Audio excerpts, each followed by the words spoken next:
राजू एक गरीब बच्चा था। उसकी माँ नहीं थी। वो अपने बाबा राहुल के साथ रहता था। राहुल पॉलिश का काम करता था, जिससे दोनों बाप बेटे का गुजारा होता था। गरीब होने की वजह से सब बच्चे राजू का मजाक उड़ाते थे, लेकिन किसी को भी राजू की सच्चाई का पता नहीं था। सुबह हो गई, लेकिन राजू अभी तक सो रहा था। आज तूने स्कूल नहीं जाना क्या? तू सो क्यों रहा है? नहीं पिताजी, मैं अब स्कूल नहीं जाऊंगा।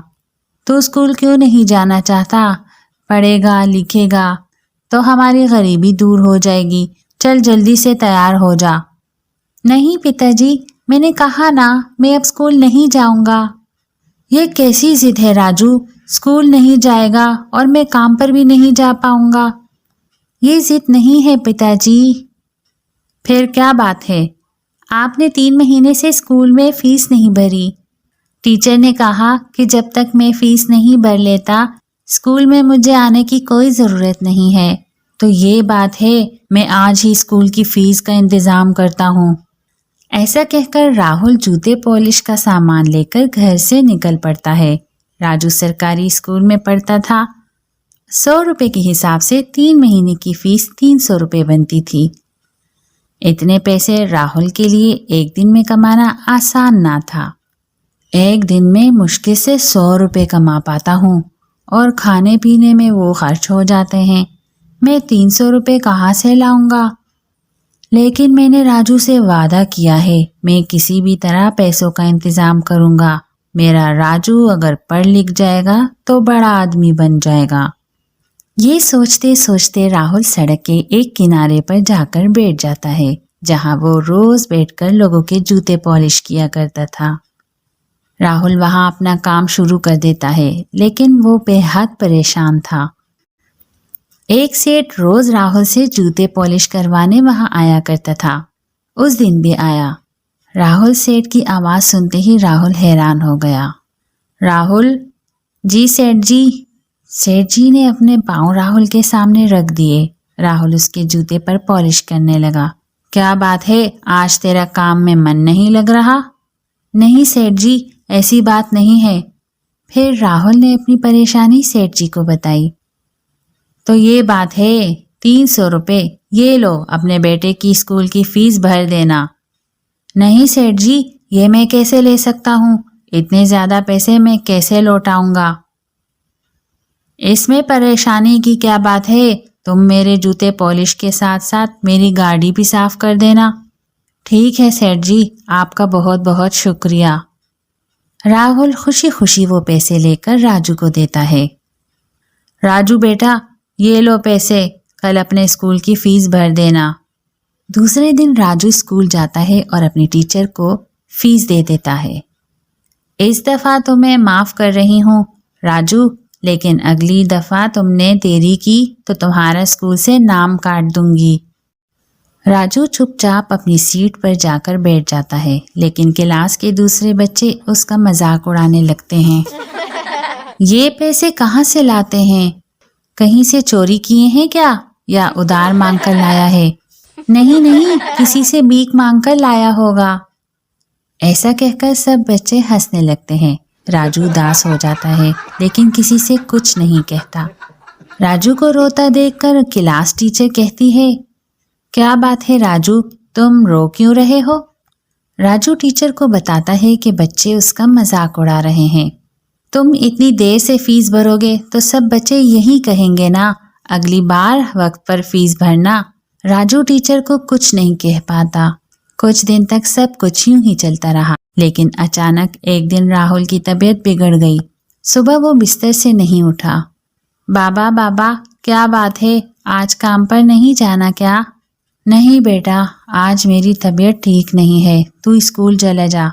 राहुल को तेज बुखार था। राहुल को तेज बुखार होने की वजह से राजू उसे दवा खिलाकर स्कूल चला गया। कुछ दिन गुजर गए, लेकिन राहुल की तबीयत में कोई सुधार नहीं हुआ, बल्कि उसकी तबीयत और बिगड़ने लगी। वो बहुत दिनों से काम पर नहीं गया था। ये देखकर राजू ने सोचा, बाबा की तबीयत बिगड़ती जा रही है, मेरे पास दवाइयों के पैसे नहीं है, घर में खाने के लिए भी कुछ नहीं है, स्कूल की फीस भरने की तारीख भी नजदीक आ रही है, मुझे कुछ करना होगा, मुझे कुछ करना होगा।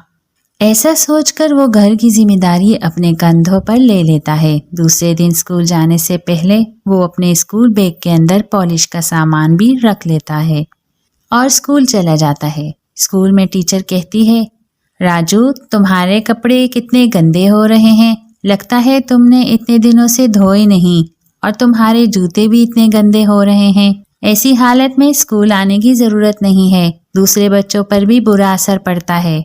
लेकिन टीचर। चुप करो राजू, मैं कुछ नहीं सुनना चाहती। टीचर की डांट सुनकर राजू चुप हो जाता है। क्लास खत्म होने के बाद जब टीचर बाहर चली जाती है तब क्लास के बच्चे राजू का मजाक उड़ाने लगते हैं। देखो देखो, इसका तो बैग भी फटा हुआ है। बच्चे उसका बैग ले लेते हैं और उसको खोलने लग जाते हैं। उसमें पॉलिश का सामान मिल जाता है। ये तो बूट पॉलिश का सामान है, चल अब हमारे जूते चमका। नहीं, मैं जूते चमकाने के लिए स्कूल नहीं आता। बाहर जाकर दूसरों के जूते भी तो चमकाता है, तो हमारे भी चमका दे, नहीं तो टीचर से तेरी शिकायत कर देंगे। राजू को मजबूरी में क्लास के बच्चों के जूते पॉलिश करने पड़ते हैं। वो एक एक करके सब के जूतों पर पॉलिश करने लगता है और खुद को कमतर महसूस कर छुट्टी के फौरन बाद वो शहर के उस चौराहे पर खड़ा हो जाता है जहां उसका बाबा जूते पॉलिश किया करता था। वो वहां बैठकर लोगों के जूतों में पॉलिश करने लगता है। उस दिन उसने कुछ पैसे कमाए जिससे उसने खाने का सामान और बाबा की दवाई खरीदी। रात में जब वो घर वापस आया, राजू बेटा, स्कूल से आने में बहुत देर कर दी। राजू, क्या तुम मेरी जगह पर काम करने गए थे? जी बाबा, आप परेशान मत हो, मैं अपनी पढ़ाई भी अच्छे से करूँगा और जूते भी पॉलिश करने जाऊँगा। राजू अपने बाबा को खाना खिलाकर दवाई खिलाता है और पढ़ने बैठ जाता है। वो रोज स्कूल से छुट्टी हो जाने के बाद जूते पॉलिश करने जाता है, लेकिन उससे भी उसकी ज़रूरतें पूरी नहीं हो रही थी। राहुल की तबीयत ज़्यादा बिगड़ती जा रही थी और इधर फीस ना भरने की वजह से राजू का नाम स्कूल से कट कर दिया गया था। राजू, तुम्हें आखिरी मौका दिया गया, लेकिन फिर भी तुमने स्कूल की फीस नहीं भरी, इसलिए स्कूल से तुम्हारा नाम काट दिया गया है। तभी एक बच्चे ने कहा, मैडम, ये स्कूल की फीस कैसे भरेगा? ये तो जूते पॉलिश का काम करता है, बहुत गरीब है। बूट पॉलिश करना कोई गलत काम नहीं, लेकिन स्कूल की फीस भरना सब पर लाजिम है। जो बच्चा राजू की तरह स्कूल की फीस नहीं भरेगा तो उसका नाम काट दिया जाएगा। तभी सभी बच्चे राजू की तरफ देखकर हंसने लगते हैं। राजू अपना स्कूल बैग उठाकर स्कूल से निकल जाता है और उसी जगह जूते पॉलिश करने बैठ जाता है। सुबह का वक्त था और वही वाला सेठ अपनी गाड़ी पर सवार होकर गुजर रहा था जिससे राहुल ने 300 रुपये उधार लिए थे। उसने राजू को देखा तो अपनी गाड़ी रुकवाई। वो गाड़ी से उतरकर राजू के पास गया। तुम कौन हो? मेरा नाम राजू है। यहाँ पर राहुल नाम का आदमी बैठा करता था जिससे रोज मैं अपने जूते पॉलिश करवाता था। बहुत दिनों से वो नहीं आया। वो मेरे बाबा हैं, उनकी तबीयत बहुत खराब है, इसलिए उनकी जगह मैं काम कर रहा हूँ। लाइए, मैं आपके जूतों में पॉलिश कर देता हूँ। राजू सेठ के जूतों में पॉलिश करने लगता है। तुम स्कूल नहीं जाते? जाता था, लेकिन क्या? पैसे ना होने की वजह से स्कूल से मेरा नाम कट कर दिया गया है और मैंने फीस नहीं भरी। ओह अच्छा, चलो मुझे अपने बाबा के पास ले चलो। ठीक है। राजू सेठ की गाड़ी में बैठ जाता है और उसे अपने घर ले जाता है। वहां पहुंचकर सेठ जब राहुल की हालत देखता है तो परेशान हो जाता है और राहुल को अपनी गाड़ी में बिठाकर हॉस्पिटल ले जाता है। राहुल का इलाज करवाता है। कुछ दिन के बाद राहुल बिल्कुल ठीक ठाक हो जाता है। आपका ये एहसान मैं कभी नहीं चुका पाऊंगा सेठ जी। तुम चुका सकते हो राहुल।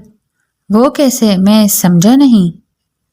तुम्हारा बेटा राजू बहुत ईमानदार और मेहनती बच्चा है, इसलिए मैं चाहता हूँ कि जब मैं बूढ़ा हूँ तो राजू मेरी देखभाल करे और मेरा कारोबार संभाले।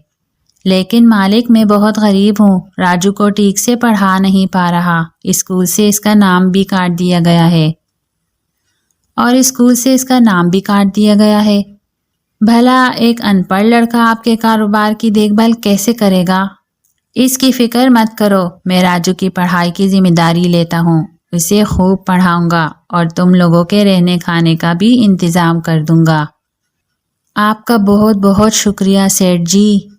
वक्त हमेशा एक सा नहीं रहता, कभी भी बदल सकता है और राजू के साथ भी यही हुआ। दूसरे दिन से राजू का नाम एक बहुत बड़े स्कूल में दर्ज करवा दिया गया और एक बड़ी सी गाड़ी राजू को स्कूल पहुंचाती थी। राजू के पुराने साथी राजू को महंगी गाड़ी और महंगे स्कूल में जाते देखकर हैरान रह गए। वो राजू से अपनी दोस्ती का हाथ बढ़ाना चाहते थे, लेकिन अपने बुरे कामों की वजह से ऐसा नहीं कर पाते। नए स्कूल में राजू ने खूब दिल लगाकर पढ़ाई की और बड़े होकर सेठ का कारोबार संभालने लगा। अब से राजू और उसके बाबा शहर के दौलतमंदों में पहचाने जाने लगे। इसलिए बच्चों, कभी भी किसी का बुरा ना चाहें और मेहनत और लगन से अपनी पढ़ाई जारी रखें, ताकि आप भी एक दिन एक बड़े आदमी बन सको।